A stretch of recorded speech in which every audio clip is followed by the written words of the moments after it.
Assalamualaikum warahmatullahi wabarakatuh. Perkenalkan, nama saya Salun Nazira dengan NIM 2204 10101.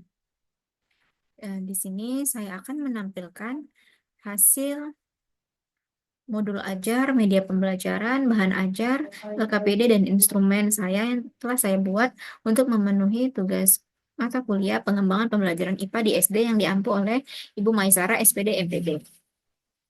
Nah, yang pertama di sini saya akan share modul ajarnya. Nah, di sini ada identitas modul, yaitu penyusun saya sendiri, Salma Nazira, tahun penyusunan 2024, jenjang sekolah SD, mata pelajaran yang saya ambil ilmu pengetahuan alam dan sosial atau IPAS, di fase C kelas 6, bab 1, bagaimana tubuh kita bergerak, dengan topik A, rangka seni dan otot aktor di balik bentuk tubuh kita. Alokasi waktunya kira-kira 4 GP. Nah, di sini ada kompetensi awal, yaitu mengidentifikasi organ tubuh yang berkaitan dengan sistem gerak, lalu menjelaskan cara tubuh kita bisa bergerak.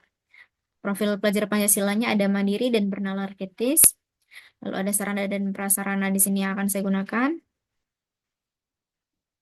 lalu ada target peserta didiknya, yaitu peserta didik reguler atau tipikal, tidak ada kesulitan dalam mencerna dan memahami materi ajar, lalu peserta didik dengan pencapaian tingginya, mencerna dan memahami dengan cepat, mampu mencapai keterampilan berpikir atas aras tinggi atau HOTS, dan memiliki keterampilan memimpi. Lalu model pembelajaran yang saya gunakan pembelajaran tatap muka. Di sini ada kompetensi intinya, yaitu tujuan pertama adalah tujuan kegiatan pembelajarannya, lalu ada pemahaman bermaknanya. Lalu sebelum memulai pembelajaran ada pertanyaan pemantik yang akan saya tanyakan kepada siswa. Lalu masuk ke kegiatan pembelajarannya, yaitu yang pertama ada kegiatan pendahuluan, kegiatan orientasi, setelah itu dilanjutkan dengan kegiatan persepsi, lalu ada kegiatan intinya.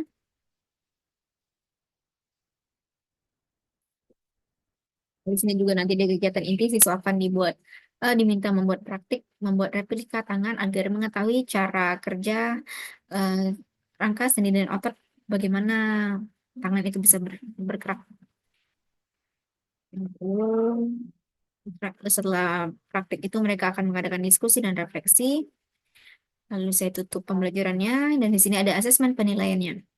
Itu ada kriteria penilaiannya, deskripsi, lalu nilai-nilai siswanya. Dan di sini skala penilaiannya yaitu sangat baik, A 11 sampai 13 poin, baik atau B 8 sampai 10 poin, cukup atau C 5 sampai 7 poin, dan perlu pembinaan D yaitu yang siswa mendapat skor lebih kurang dari 5 poin. Dan terakhir ada kegiatan pengayaan dan remedialnya. Pengayaan, peserta didik dengan nilai rata-rata dan nilai di atas rata-rata mengikuti pembelajaran dengan pengayaan. Lalu remedial diberikan kepada peserta didik yang membutuhkan bimbingan untuk memahami materi atau pembelajaran mengulang kepada siswa yang belum mencapai CP.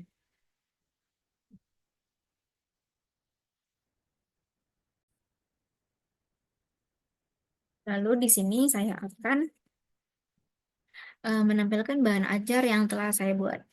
Nah, ini dia bahan ajarnya, yaitu topiknya sama seperti tadi, rangka sendi dan otot untuk siswa kelas 6 SD, pelajaran IPAS. Nah, di sini kita masuk ke bagian daftar isinya. Tadi pertama ada kata pengantar, lalu ada petunjuk penggunaan. Petunjuk penggunaan bisa dibaca oleh siswa sebelum menggunakan buku ini nantinya.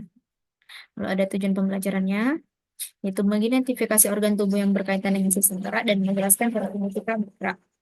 Lalu pertama masuk materi, yaitu materi sistem gerak. Nah, di sini dijelaskan sistem gerak itu apa, seperti itu. Lalu ada rangka atau kerangka manusia. Dan di sini diberitahu rangka itu apa, lalu fungsi utama rangka. Kemudian materi selanjutnya ada jenis-jenis tulang. Di sini diberitahukan apa saja macam-macam jenis tulang. Lalu ada sendi, di sini juga disebutkan macam-macam sendinya. Lalu diberikan contoh-contoh gambar sendinya. Selanjutnya ada jenis-jenis otot. Lalu ada contoh kelompoknya, lalu ada hubungan rangka, sendi, otot, dan sarafnya. Dan setelah materi tadi, saya memberikan soal pilihan ganda sebanyak 5 buah, yaitu ini. Dan nanti akan saya tampilkan juga di instrumen. Ada ringkasan dari materi yang telah ada di buku ini.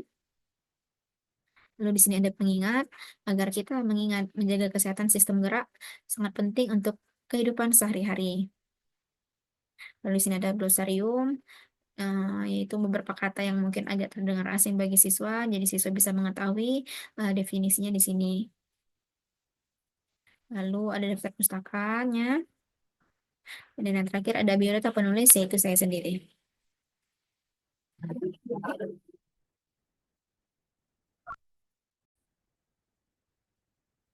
Selanjutnya saya akan menunjukkan media pembelajaran rangka tubuh manusia ini. Di sini kita bisa tekan linknya.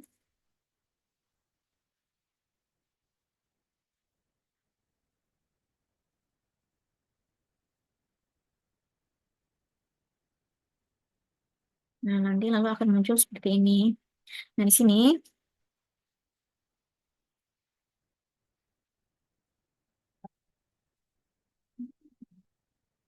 nah, di sini siswa nantinya akan menghubungkan nama-nama bagian anggota tubuh ke bagian yang telah ditentukan di sini. Nah, nanti setelah siswa selesai menjawab, kita bisa submit jawabannya untuk mengetahui seberapa benar siswa berhasil menjawab pertanyaan eh, di sini. Nah, contohnya misalnya seperti ini, seperti itu. Kita jadi mengetahui di mana salah dan benarnya yang dijawab siswa.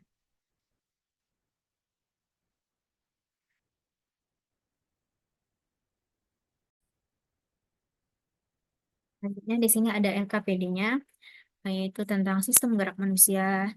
Di sini siswa bisa menjawab pertanyaan-pertanyaan yang telah dibuat. Nantinya akan dibagikan secara per kelompok. Lalu siswa bisa memasangkan gambar-gambar sesuai dengan letaknya. Misalnya ini sendia, misalnya otot jantung, pasangannya mana jantung, seperti itu.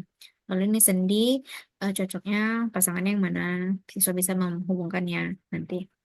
Lalu siswa bisa, di sini ada kerangka manusia, siswa bisa mengisi bagian-bagian nama anggota tubuh manusia. Kan tadi siswa sudah belajar sambil bermain di dekat pada media itu. Jadi agar siswa kembali mengingat yang telah dipelajari tadi melalui media tadi, ya, siswa bisa mengisinya nanti di sini. Lalu yang terakhir ada pertanyaan esai sejumlah 5 buah. Maka nanti akan ditampilkan di instrumen juga pertanyaan.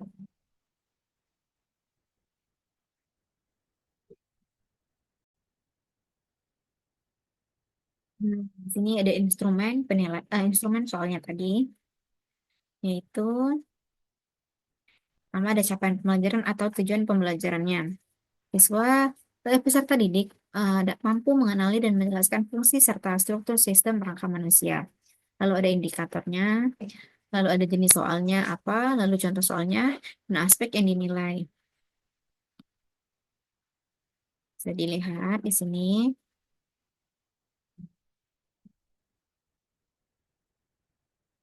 Terus setelah itu penilaiannya.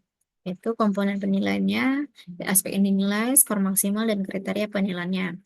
Di sini pilihan berganda jawaban yang benar, misal maksimal 5 soal, skor maksimalnya 100. Setiap jawaban benar diberi skor 20. Begitu juga dengan esai, eh, kelengkapan dan kejelasan pada jawaban 5 soal tadi, jika maksimal diberikan skor 100, dan setiap skor dinilai maksimal 20. Jika jawabannya lengkap, jelas, dan relevan. Jadi total skor yang akan didapatkan siswa adalah 200 poin. Uh, jadi baik, sekian saja yang dapat saya sampaikan dari ma- dari media, bahan ajar, modul ajar, KPD, dan instrumen yang saya buat untuk memenuhi tugas mata kuliah pengembangan pembelajaran IPA di SD. Nantinya semua file-file yang ada di sini akan saya taruh di Drive dan linknya akan saya letakkan di deskripsi. agar yang memerlukan bisa mengaksesnya. Dan semoga berguna bagi siswa-siswa ke depannya. Saya akhiri video saya sampai di sini saja. Assalamualaikum warahmatullahi wabarakatuh.